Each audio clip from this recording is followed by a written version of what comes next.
Lisa, Donna Colson had these wonderful words to say about you. Our city should be very proud to have a person who can attract and maintain such a high level of diversity in our staff and honor and respect in the community and in the industry. Lisa, you are a gold standard in leadership for all women. Wow, Lisa, that's quite an endorsement. Hello, everyone, and welcome back to another episode of Burlingame. It's a small-town podcast sponsored by the Burlingame Historical Society.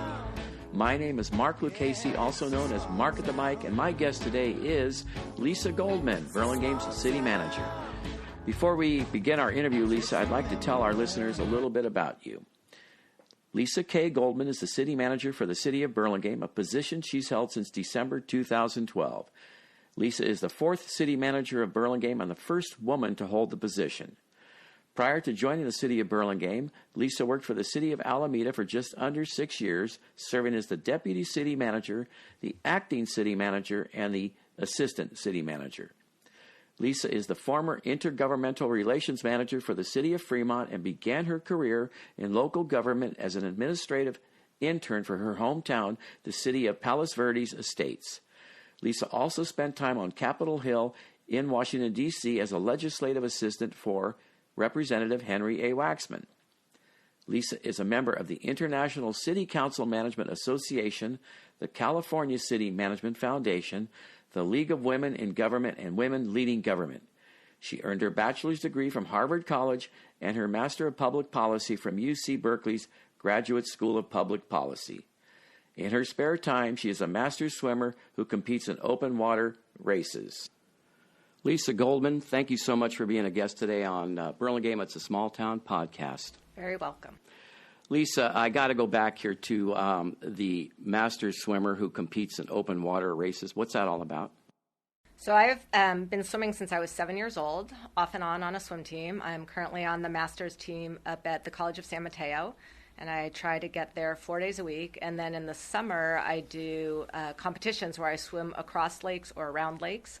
So I do Donner Lake every year. It's 2.7 miles at altitude. And this will be, I think, my 23rd year maybe doing that race. Amazing, amazing. Yeah, I also swim in other local races, Lake Berryessa, Del Val. I've been out in the ocean. I've done all sorts of races. So you're swimming in kind of some cold water. Are you wearing a wetsuit? I'm not. Oh, my gosh. Some people do. I like it. I like to just swim without the wetsuit. Okay, I'm just going to... My wife's going to get mad at me because she said, Mark, this is not about you. It's about your guest. But right. So part of my thing when I left Molly's is I wanted to train for a triathlon, which I've been trying to off and on, right? Yeah. And my swimming has gotten real good, but it's all in the pool, right? Right. So I went out and got a wetsuit some time ago, brand new, and went to try it on, but the pandemic took its toll on me. It doesn't fit right now, Lisa, so I'm we all have that problem, don't we? to get back there. But the COVID-15, right? Anyway, I'm going, yes, that is really cool. So when do you swim, in the afternoon or in the morning? No, I swim before work on 3 days a week, and then I swim on the weekends also. A little something about Lisa Goldman, okay? That's right. We're going to get a little bit more out of you, too, right now. I have a couple of comments or things to say about your bio. I've lived in Burlingame long enough that I can remember the three other city managers. And then correct me if I'm wrong. Yep. Charles Schwam? Yep, Chuck Schwam. Chuck Schwam, thank you. Dennis Argyris. Argiers. Oh, Argiers, thank you. And Jim Nantel. Correct. Yeah, that's great. I think Chuck was the city manager back when I was in high school, so in the 60s. Yeah, I've not met him. I don't believe he's still around. Yeah, but he may Dennis not be. actually contacts me every year on my anniversary with the city. Oh, great. To congratulate me. Great. And he actually has a house up at Donner Lake. So does he? we will exchange photos of Donner. Yeah. When you go back to Donner, I keep thinking cold water swimming. You know, you're doing that without a wetsuit at Donner? Lots of people wear them, but I don't. Oh, I'm my a purist. gosh.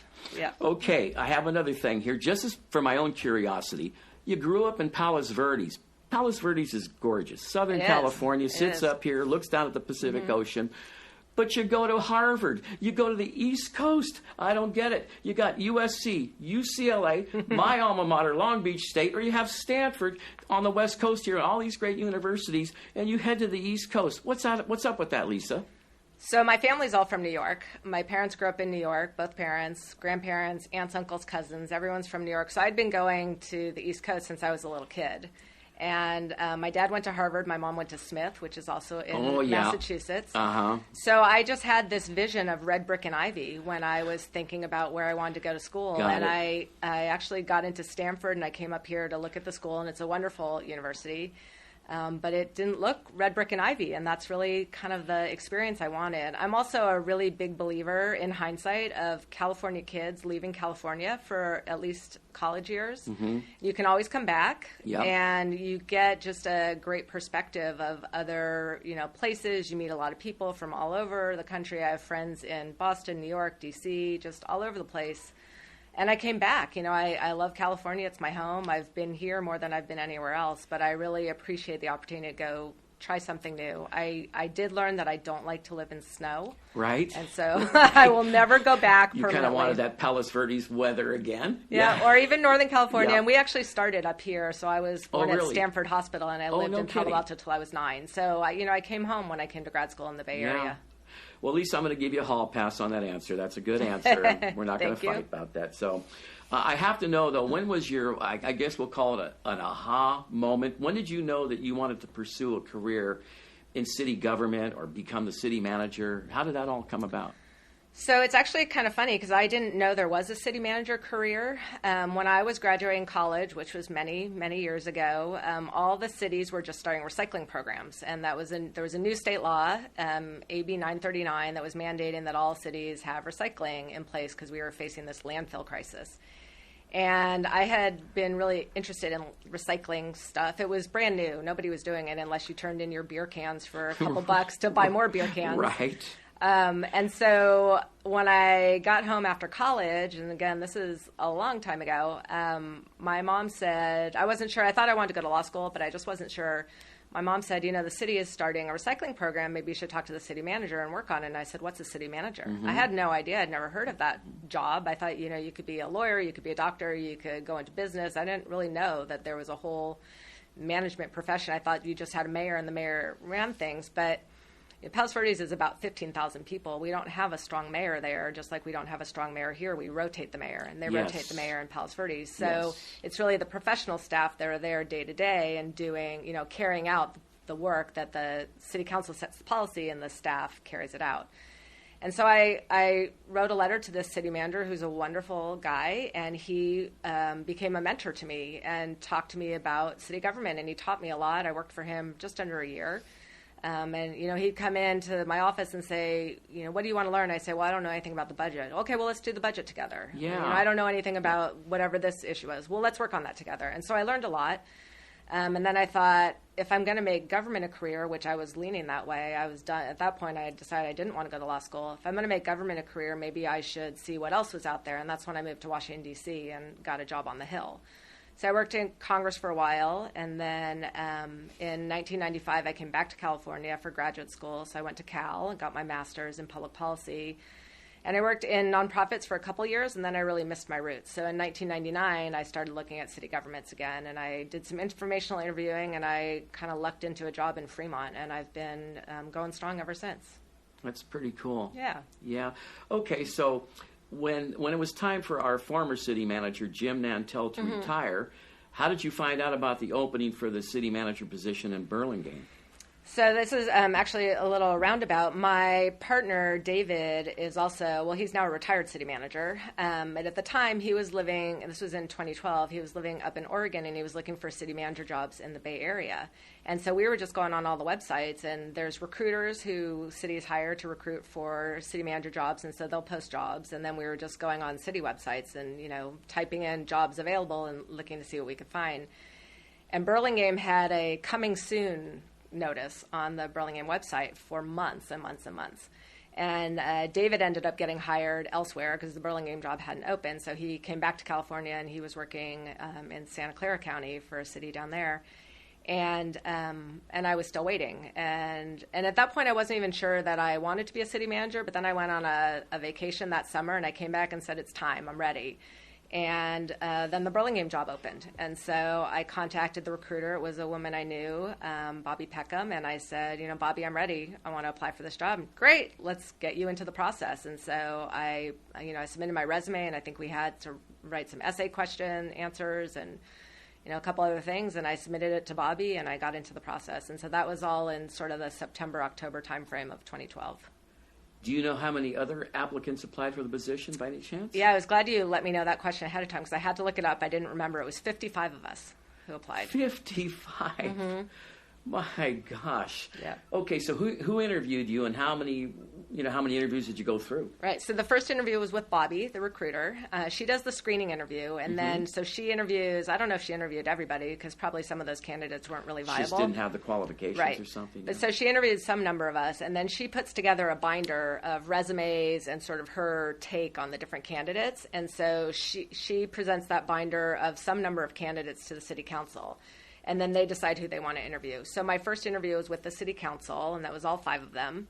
And then I got a call that night saying, actually I was on a plane to Chicago. I was going on vacation. So I got a call saying, it's Bobby, I have good news. And, I spent the last hour of the plane ride thinking, I hope I get that call. I hope I get that call. And, luckily she gave me the good news, and we chatted. And I came back about a week later. And I met with all of the department heads, and then I met with the city council again. And then, I think it was that night I got a call saying, you're our candidate, we want to move forward. Who made the call? Was it the mayor? It's the entire city council. Oh, really? Yeah, it's the entire city council. Mm-hmm. That's great. Yeah, so all 5 of them, it's... At the time, it was Jerry Deal was the mayor. Mm-hmm. We had Terry Nagel was still on the council. Mm-hmm. Kathy Baylock was still on the council. And then I have 2 remaining council members from who hired me, and that's Michael Brownrigg and Ann O'Brien-Keekren. That's great. Yep. And it was really nice. And then was that the final decision then? They made the final decision. Then they had to, we negotiated a contract. I did that with Bobby and actually Jim Nantel, and we sort of went back and forth on the contract. And then the council had to vote on it at a city council meeting. So Jim stayed on with Burlingame for a while, right? So we overlapped, but he actually retired, and then he stayed on for a year, sort of in a retiree status, but still working. And he and I overlapped, I think, 2 days. Mm-hmm. So he sort of gave me the lowdown. Was he part of the process to kind of get you involved a little bit? So he sat in on one of the interviews. Mm-hmm. I think it was my second round interview with the council. And then when I got there, we exchanged a lot of emails after I was the selected candidate. Yeah. And then when I got here, I had 2 full days meeting with Jim, just going over, he just brought folder after folder out and said, okay, here's this issue, and here's this issue, and here's the background.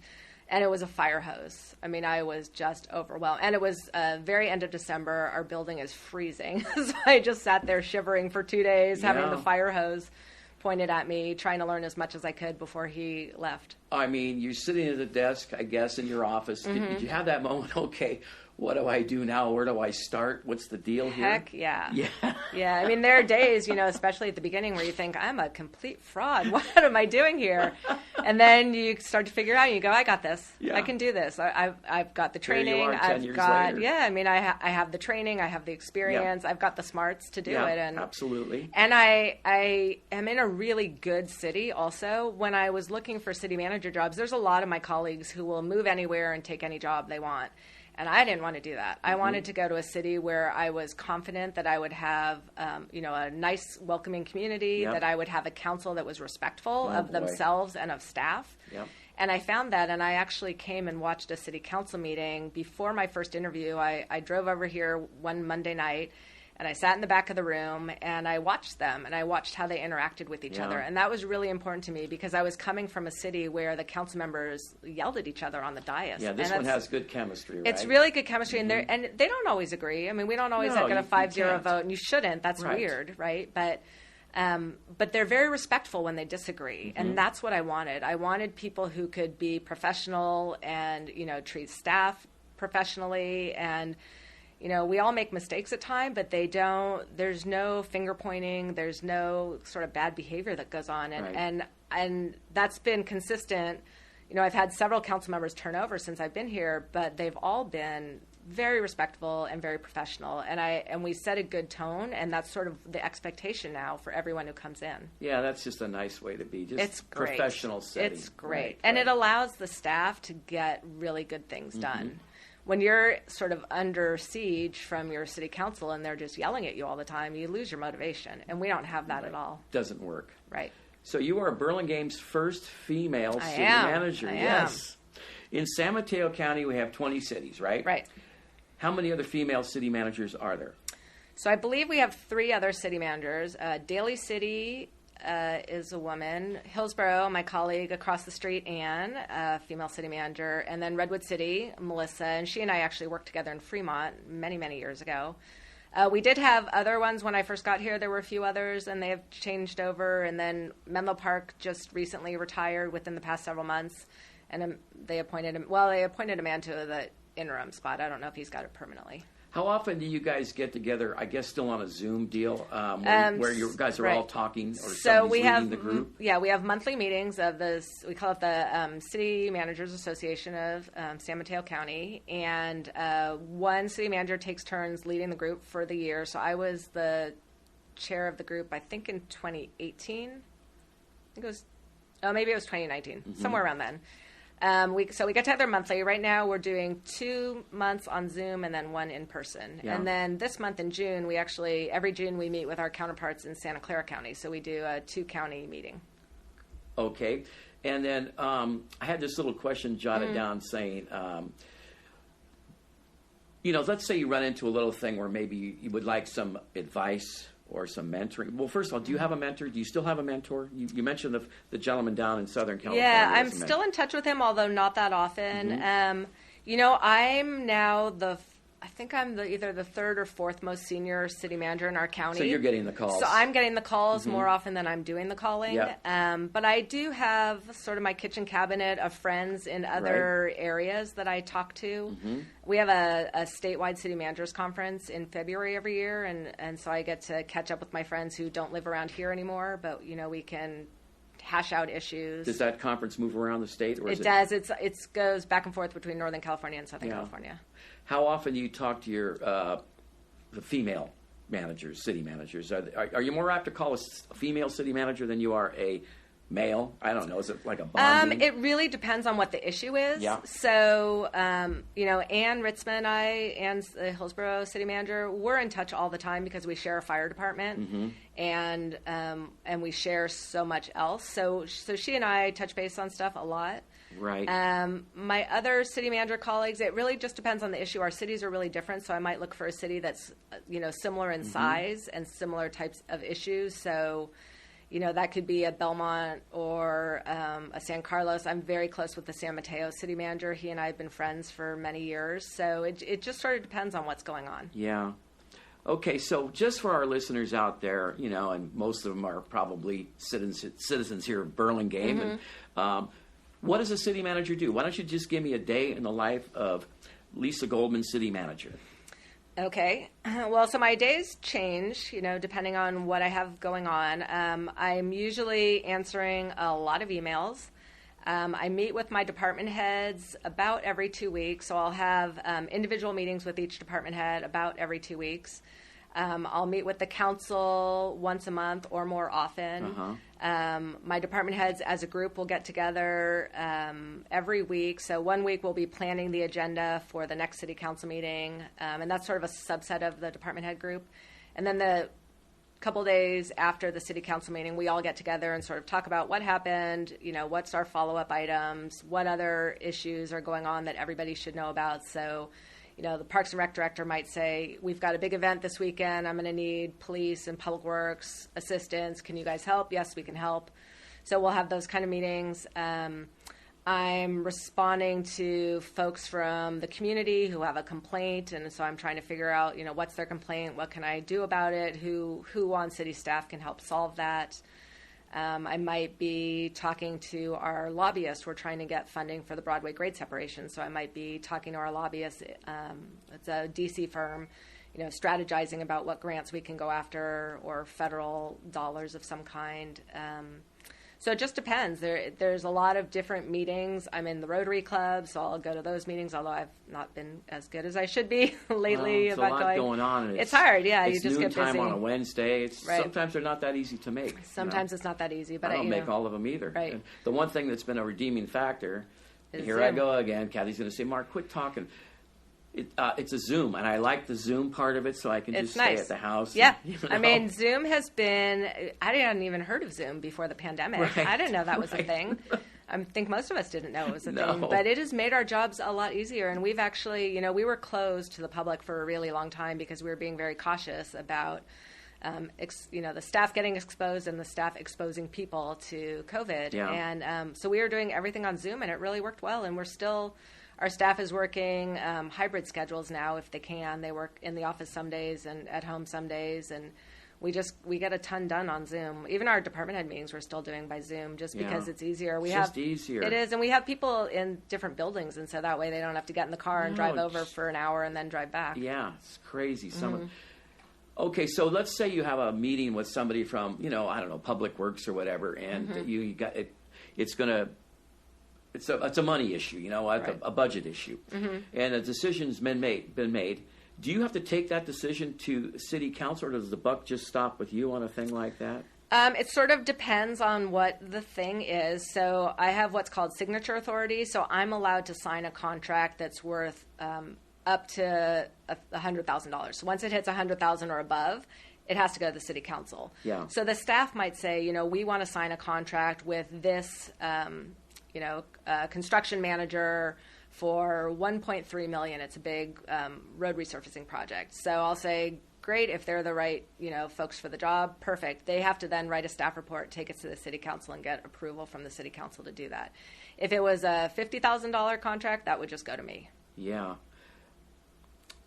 $100,000, huh? You could write a check off for as a city attorney looking over your shoulder. $99,999. We have a lot of checks and balances to make sure that nothing goes wrong. So we are professionally audited every year by an outside auditor. Yeah. We have two members of the city council serve as an audit committee, so they oversee that audit and they get the results and make sure everything looks good. We have our finance director, we have our city attorney, we have me, we have all sorts of people making sure that the money goes where it's supposed to go and not to the wrong places. So tell me what the characteristics are of a well-run city. A well-run city, I would say we are paving streets, we're filling potholes, we're fixing sidewalks, we're running good programming. If not all cities have libraries, but if you have a library, you're running a good library program, you're running good parks and rec. Again, not every city has that.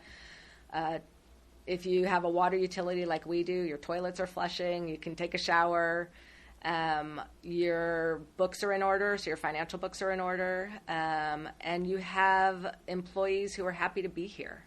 I think if you have really unhappy employees and a bad atmosphere, your city's not well run because people are just, working out of fear, and that's not a good place to be, and that's going to translate into their interactions with the public. And so I'm a big proponent of good customer service. We do new employee lunches periodically, so I actually have one tomorrow. And one of the things I talk to is, when somebody calls the city hall, I want them to talk to somebody. And if they get a voicemail, I don't want that voicemail to be a black hole. Like, you need to get back to people within, 48 business hours. So if it's a Friday and that you don't get back to them till Monday, that's okay. But you can't just let something sit there. And email, same thing. Like, I really want people to give good customer service, but I don't want them to give bad information. So I try to impart to people, it's okay to say, I don't know, but I'm going to get you that information, or I'm going to give you to the person who can help you. Yeah. So you sent me an org chart, which I very much appreciated. It has 8 departments. Is that what I counted, 8 departments? I think you did. I always have to count myself. Yeah, 8 departments. Is one department more challenging than another? Not really. I'm very lucky to have phenomenal department heads. I have really great department heads. If I had a bad department head, then that department would be challenging. But my department heads are really top notch in their professions. They are, they excel at what they do. They run good teams. You're always going to have challenges in some area at some time. But they work really hard to make sure that their departments are doing what they need to be doing. And then they do things that I always say, like, you guys are doing a lot. Can you really accomplish that? Yeah. During the pandemic, our Parks and Rec director thought up all sorts of new activities to do because we couldn't do all of our in-person stuff. So they started car parades that they did. I think it was a Halloween car parade, and they might have done a St. Patrick's Day one as well. I can't quite remember, but, it was like new stuff that they had never done before, but they were just trying to, pivot and think of ways to better serve the community in this, like, arena where we couldn't talk to people in person and be with them in person. Yeah, we're going to get to the pandemic in a few minutes, because I think that had to be, I don't know, maybe that was your most challenging time as a city manager. Wild, yeah. Yes. How many city employees do we have? We have about 227. So some people are partial employees, so they'll work a modified schedule. But it's about 200. We call them full-time equivalents, so about 227. And then we have all the summertime rec people. Yes. That I don't count those folks because they're just working a 10-week. One of my sons worked for the water department, or the I forget which department when he was going to school and college and all that stuff. Nice. Yeah, I think it's a great thing. They come home and they got a job for summer. Yeah, it's great. And if you're good, they give it back to you Exactly. the next year. Right. You just inherit it. So I just wanted to know: do you deal with any union or non-union departments? I mean, are you involved in any negotiations and contracts? And stuff? Every employee in the city is in a union, with the exception of the department heads, and we have human resources as well. So we have a few people who are in the unrepresented group. So that we have, so the HR director is part of the department head group. They're not in a union. They're just in like a group that has a memorandum of understanding that spells out the benefits and the, how many days off you get and your health insurance and all that. So they're in a group for that. And within that department head and unrepresented group, we have the 3 folks who work under the HR director. And then we have sort of the second in command from a lot of the departments. So the assistant public works director, the parks, the arborist, the city arborist, a few other people are in that group. So they're not in the union, but everybody else is in a union. So the union, is there different contracts for different departments? So it's the contracts almost always cross departments with a few exceptions. So we have AFSCME, which is the American Federation of State, County, Municipal Employees. They actually represent 3 different groups. So we have the AFSCME Middle Management Group. So they represent folks who are like below the second in command level, but mostly like professional class. We have AFSCME Admin, which is a lot of our clerical folks, some of the engineers, some of the planners, kind of the more entry-level folks, and then we have AFSCME Maintenance. Yeah. So AFSCME represents all 3. We have Teamsters represent our dispatchers, so that's they're just in the police department. Yeah. AFSCME represents the records clerks in the police department, so they span into the police department, and then all the other departments. And then we have the Police Officers Association, the police sergeants, and the police managers, and they're just in the police department. Boy, so it's a lot. Yeah. There is. So do all these contracts start and stop at the same time? Are they overlapping? Or that's a lot to manage. So they overlap, and thank goodness I have my HR director, Sonia Morrison, who actually came to us with a specialty in labor negotiations. Yeah. So some of the contracts are up at the end of December, and some of the contracts are up at the end of June, because our fiscal year is July 1st to June 30th. Yeah. So some contracts are calendar year contracts, and some are fiscal year contracts. So we always have, like 3 at one time frame and 4 at the other, and vice versa. So do you sit in on any of those things, or he just brings you back the information and tells you what's going on? Sonia, she. And we have an outside negotiator as well. So we have an attorney who helps us. So Sonia and our outside negotiator will go into the negotiations, but first they'll meet with the city council and with me to get direction. Like, where do we want to go this year? What are we thinking about in terms of salary, or do we want to make any changes to benefits? Are there things we want to try to take back? If we're going to raise salary here, are we going to try to cut in another place? So we'll get direction from the city council, and then they'll go off and they'll negotiate, and then they'll come back periodically and check in with the city council and with me about how things are going, and then eventually the city council will vote on a contract. Well, as a citizen, right, longtime citizen, just an observation, I mean, things must be going pretty good. I never hear of any real issues or walkouts or strikes or anything like that. So some people can't strike. I think the police are not allowed to strike by law. But we have gone where we've passed the deadline for getting the contracts. The contracts expire, but you just sort of keep operating under the old contract. Same thing happens in grocery. It happens everywhere, right? Yeah. So we'll have that happen sometimes. But we actually have 3 contracts that are going. 4 contracts, I take that back. 4 contracts are going to the council on this coming Monday. So all 3 AFSCME contracts plus the department head plan is going. So, we've gotten those done. We'll have the police and Teamsters up in December. And, the challenge now, and I know we'll get into COVID later, is that revenues are not what they used to be. Of course. Pre-pandemic, we were flying high. Yeah. And we're not now. Yep. And meanwhile, inflation is going really high. It's crazy. Striking that balance between, lower revenues and higher inflation, and we'd love to be able to make our employees whole, but we just can't afford that. And so we have to, figure out what can we afford. I just saw there's a sidebar, sorry. I just saw my first $7 a gallon thing today. Yes. That blew me away. I had to take a picture. I go, this has got to be, I got to take a picture It's of this crazy. thing. Yeah. So crazy. Lisa, can a citizen meet with you privately, or, in an office setting? Sure. So what I usually do when people want to meet with me is try to find out what they want to meet about, because if someone comes to talk to me about an issue that I have absolutely no idea about, okay, let's I try stop for to a moment. figure it I'm out. going to throw you out an Okay. issue from my neighborhood, Okay. right? Because they told me, okay, you're going to see Lisa. We want to know about this, right? So Okay. here it goes. We have a roundabout in front of our home over on Bayswater, and it was placed there, to slow down traffic, right? But the consensus in the neighborhood is that it's not been effective. Right. We want to know, or they want to know, can we get a four-way? We have, 2 stop signs here, but can we get a 4-way stop instead of that roundabout? So how would you handle that situation? So this one's a little bit unique because we actually did a big, huge study of Lion Hogue and adjacent neighborhoods traffic calming.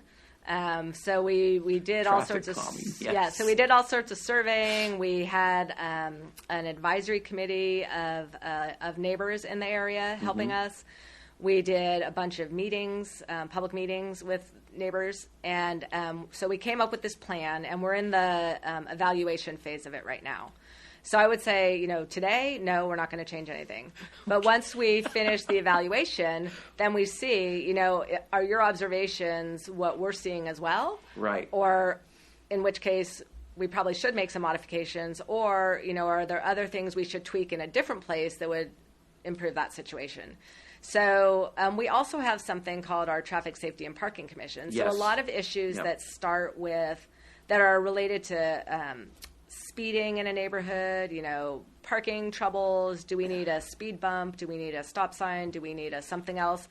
Oftentimes we'll ask people to go to the Traffic Safety and Parking Commission first. We call it the teaspoon. They're advisory to the council, and so they kind of surface the issues, get a lot of the background out, and then staff sort of takes it and runs with it and says, okay, we can solve this on our own, or no, this is bigger. We really need a study to help us figure out kind of the bigger picture of what's going on.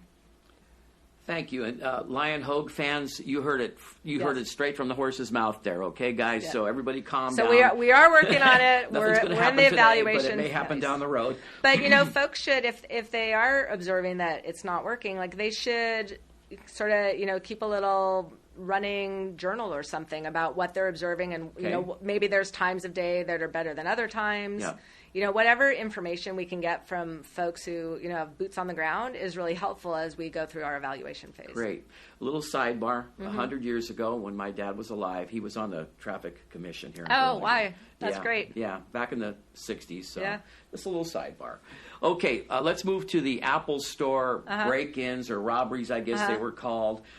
Did Apple put a lot of pressure on you and the chief to get something done there, or were they? No pressure. No, we were actually going to Apple saying, what do you want to do? Because we had, I don't know, not that many burglaries, but I think they broke a window that was super expensive. And, we had a number of them, and it was happening throughout the Bay Area. It was not unique to Burlingame. It sure was. And so there was a meeting, and I don't know who arranged it, but our chief went to a meeting with Apple Security and a whole lot of other chiefs of cities that have Apple stores.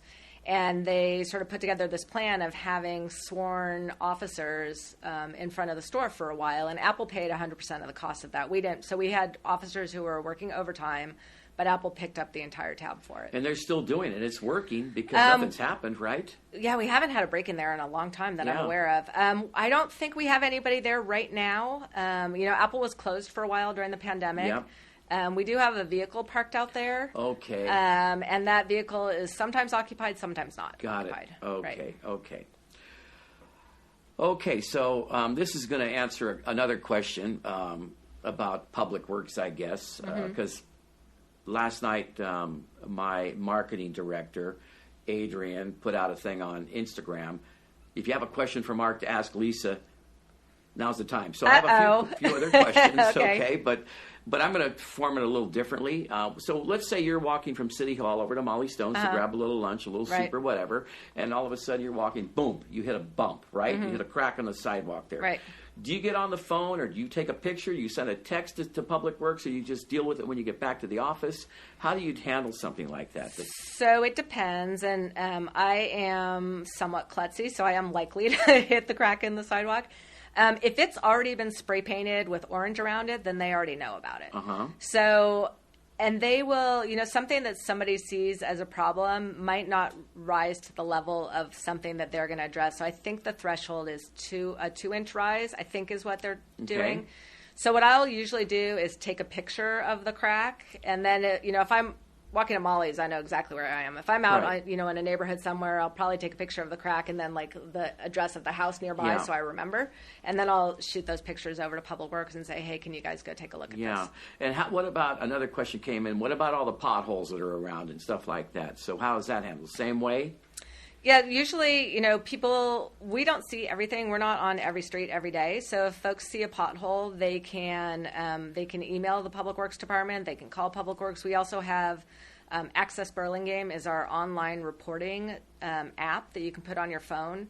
And so you can go on your phone and you register through Access Burlingame. And I think there's actually a button for potholes. So you just would report a pothole and it will drop a pin on the map of where you are. So you want to do it when you're at the location, not, an hour later when you get home. Yeah, and we have nothing to do, the city has nothing to do with El Camino, right? That is we do very minor maintenance on sidewalks on El Camino, but that's kind of it. That's not the street itself. Right, so that's Caltrans. Right. And they're in charge of it. It's a state route. And it's frustrating because there's sort of overlapping jurisdiction and people don't always understand. And so when it floods or when there's issues with trees, leaning into the street, we try to work with Caltrans to get that all taken care of. But they are dealing with an entire state, so things don't happen super quickly there. A lot of miles. That's right. Okay. Let's talk about the pandemic. Crazy. Going in and coming out. What a time to manage, huh? What a time to manage. Yeah, it was so wild. So I remember the Monday that we shut down. Everything sort of went crazy that weekend. Was that around March 16th, 17th? It was March 16th, I think was the day of 2020. And so I had some emergency call with the county manager and the other city managers. And I think it was that weekend right before, or it might've been the prior weekend. It was like, this thing is coming and it's actually a bigger deal. And, we're going to do something about it. And so that Monday we had a city council meeting and we went into the city council meeting like we always do, sitting next to each other, no masks, nothing. Right. And thinking, and the week before we had a badge pinning ceremony with all these police officers and their families in the council chambers. I mean, there was a huge crowd. And now you look at those pictures and go, oh my gosh. Super spreader. Yeah, super spreader. And I don't think we did because I think it was still kind of not really there. But anyways, we had the council pass an emergency declaration that allowed us to do various things. And the next day at midnight that night is when everything shut down and everyone had to go home. And so we were not a culture that had work from home. Like every once in a while, someone would, grab a laptop and go home and work for the day, but it's just not what we did. We didn't know how to do it. Right. We had to buy a lot of laptops. We had to increase our VPN capacity so people could access their files. We had a few people who still came in because they weren't able to work from home or they were dealing with financial issues that really you had to do here. But for the most part, city just shut down. I mean, the police were still working the entire time. Yep.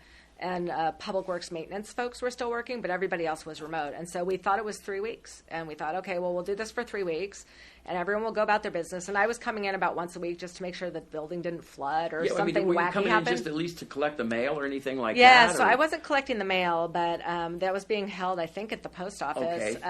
But I wanted to make sure we didn't have a flood or some alarm going off or something. So I would come in and maybe stay an hour or two and then go home, and it was just so wacky. And so then 3 weeks later, we still weren't out of it, and we started bringing back our folks who couldn't work from home. So people who are first on the phones, our front desk counter type people, there was nothing for them to do at home, and we couldn't have them stay home indefinitely. So we brought them back, but we asked everybody else, if you can stay home, because we don't want people mixing and matching. And at that point, we still weren't really doing a lot of masking. That was new. That's when they said, you can take a dish towel and roll the dish towel up and take some, rubber bands and put it around your face. And it's like, what? How do I do that? So crazy. It was really crazy. And so we sort of muddled through, and the 3 weeks turned into 5 weeks, turned into, a couple months, turned into a whole lot longer than that. And so we just had to figure out how to adjust, how to do city services. Did you lay off? We did not lay off any full-time staff. So we had to shut the library down, and we had to shut Parks and Recreation down. So we couldn't offer any recreation programs. So we had a whole lot of part-timers who worked here in the library, because the library is a 7-day-a-week operation. So we had part-timers who help us staff those hours. So we laid off all of our part-time library staff, and we laid off, I think, all or almost all of our part-time recreation staff.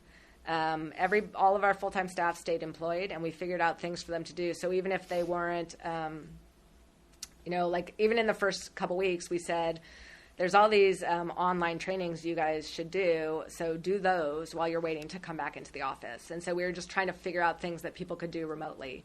And then we started slowly filtering people back into the office. So that happened in March, which is the very end of a fiscal quarter. So, our budget had been doing really well up until that time. And then the whole last quarter of that fiscal year, so April 1st to June 30th, our revenues just dropped off. No hotel tax. No hotel tax. And so went away. The hotels were almost completely closed. Yep. There was a little bit of hotel activity, but not a whole lot. And then the entire next fiscal year, the hotels were in terrible shape. So limping along. So we used to get about $29 million. Our last full year before the pandemic, we had about just under $29 million in we call it a transient occupancy tax, the hotel tax. Yeah. And that's what visitors pay when they stay in a hotel. And so that dropped down. In the first year, it went from 29-ish to about 20, just from that one quarter. And then the next year, it went to 5.7 million. Yeah. So that was just this huge, dramatic drop. Well, the thing that I remember, there's a lot of things I remember. You shut off the parking meters for almost 2 years, too, I think. We did. We did a lot to try to help the business community. And you did. We did a ton. So we shut off the parking meters. We originally started with street closures on Broadway and Burlingame Avenue. Then that was creating some issues with the folks on the side streets feeling like they weren't getting the benefit of that. So we went to the Parklet program instead, which has been wildly successful. Who came up with that idea? Because that was a phenomenal idea. Is that a copy from another city? Or tons of cities were doing the same thing. So everybody shares. There's always, information going back and forth. So I share with my colleagues. There's also a public works group that shares. There's a community development group that shares information. So everybody's sort of mixing and matching. What I wanted to know was there one construction company that took care of each merchant, or did a merchant? They did it on their own. Yeah, which is why some of them look amazing and some of them look less good. Yeah, right. Yeah. And some of the guys don't want to pay the fee, which I get, but that's the way it goes. They're taking up parking places. Right. There's meters there that aren't being run if they got a parklet there. Right. So no, I think that's cool. Yeah. So we actually lost hundreds of thousands of dollars in parking meter revenue by doing the parklet program. But we're glad to do it to be able to keep these restaurants and other businesses going. Yeah, I just used to see Chapin, what used to be packed with cars, right? The meters going all day long, right across the street in front of the bank all day long. Right. And all of a sudden, everything is shut down. Right. Yeah, it's crazy time. It was crazy. So, and then at the same time this was all going on, we had all the Black Lives Matter stuff happening that same summer. I remember everything had to be boarded up. I took so many pictures. I didn't take enough pictures. I took a lot of pictures, but I didn't take enough pictures, because it was... Anyway, you went through that whole thing of boarding up the places. Right, when we actually had nothing happen here, but people got spooked. And you don't know. You don't know. But we had a lot of public comments and people calling and emailing and talking to the council. We had a town hall. We did a COVID town hall. We were the first city in the county to do that. So that was very early on. We did a town hall where we were just trying to answer questions because... If you remember at the beginning, we had so little information and we didn't really understand how things were transmitted, and the rules kept changing, and you couldn't have a gardener, then you could have a gardener, and you couldn't go more than 8 miles from your house, and then you could, and everything was changing all the time. So we had a town hall meeting where it was mostly me with a little bit of smattering of my colleagues, answering people's questions because they were really scared and really, anxious and overwhelmed by it all. And then about a month or two later, we had a town hall to talk about Black Lives Matter, and had our police chief did a phenomenal job of answering questions at that. And then we sort of just rolled into this like continuous COVID for the next, year and a half. We didn't open to the public City Hall until right after Labor Day of 2021 because we were really trying to keep everybody safe. Yeah. And at that point, we felt like, okay, people had vaccines in place. If they were going to do it, they had it. We wanted to get people through the summer in case they had childcare issues, and then we reopened to the public. Phenomenal time. Yeah, it was wild. That was probably those first 5-6 weeks were probably the hardest of my career. Yeah. Were you I'm trying to visualize you at home, maybe two Command cell phones center. going, the computer in front of you, and the thing is texting and ringing, and it had was to wild. be. And I had the crazy. world's smallest laptop for a really long time, so it was about the size of your iPad. Yeah. So I'm trying to understand and read things and look, Yeah. and my eyes have not been great. So it was pretty wild. Were you getting bombarded with things from citizens? I mean, was that the biggest, or more the merchants, or? It was a lot of people, especially at the beginning, I remember this really vividly. Some people were really upset that they couldn't have their gardeners, and that was the county said no gardeners, right? And that went on for till I think June or July. You couldn't have your gardeners. Yeah. So they were really upset they couldn't have their gardeners. And then there'd be the people who were really upset that their neighbor had a gardener when they weren't supposed to. So we were getting it from both sides. People, ratting out their neighbors, and other people saying, how dare you not let me have my gardener? And we're saying these aren't our rules. We just have to let you know what they are and try to enforce them. So we get a lot of that. We had a lot of, we did a lot of work with the business community. We came up with a grant program for the businesses. So we were doing a lot to, let the businesses know about this grant program we had, make sure that they applied. We had a lot going on for residents and for businesses. Wow. I know it's exhausting to think about it. I turned a lot grayer. And then I couldn't even go to my hair lady to get it taken care of. And here we are slowly coming out of it now. We are. Our revenues have not recovered. Burlingame pre-pandemic, our largest revenue source was our transient occupancy tax, our hotel tax. And we're probably one of the only cities in the whole state where that's the case. Most cities have property taxes, their largest revenue source. Right. Now, property taxes are largest and TOT is our third largest. So we just had this huge change in our revenue base. I have another question, from one of our people that wrote in. And I asked Ricardo about it, so I'll ask you too, Ricardo, our mayor. Top Golf, what's the scoop? So we are negotiating with Topgolf. So they'd be going in over at the driving range on the other side of the freeway. We've been negotiating with them for quite some time, probably about 2 years. But there was a gap at the beginning of COVID. They sort of shut down all of their stuff. We've been negotiating very diligently. We hope to bring the lease to the city council in June. It will not go this Monday, but if we can get it either on June 20th or July 5th, that would be fabulous. And that's the goal that we're going for. Right. We think we're there, and then we'll have one little issue will pop up, and we have to figure it out. And the little issue that's been a bit of a sticking point now looks like it's gone away.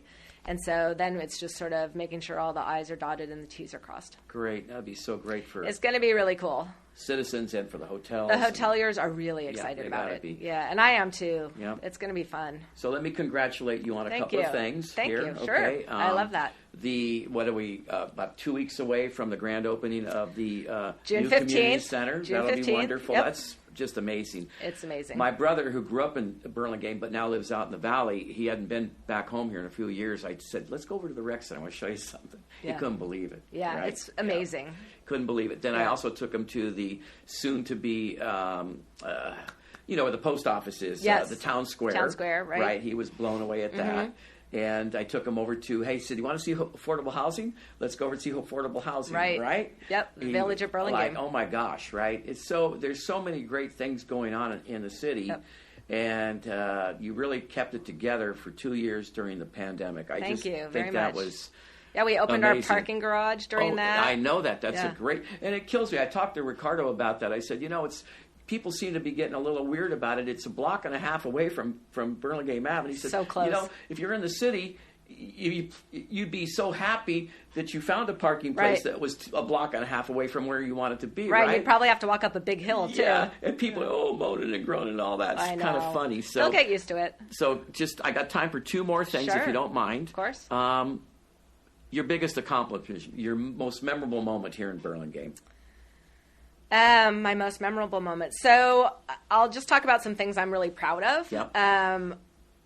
So when we did the overpass over Broadway, I got my name on a plaque for the first time, and that was really cool. I thought, I've arrived. You know what? Ricardo said the same thing. Did he? Yeah. And I would feel proud of that, I said, I think I put it out on Facebook and said, like, career goal achieved. Yep.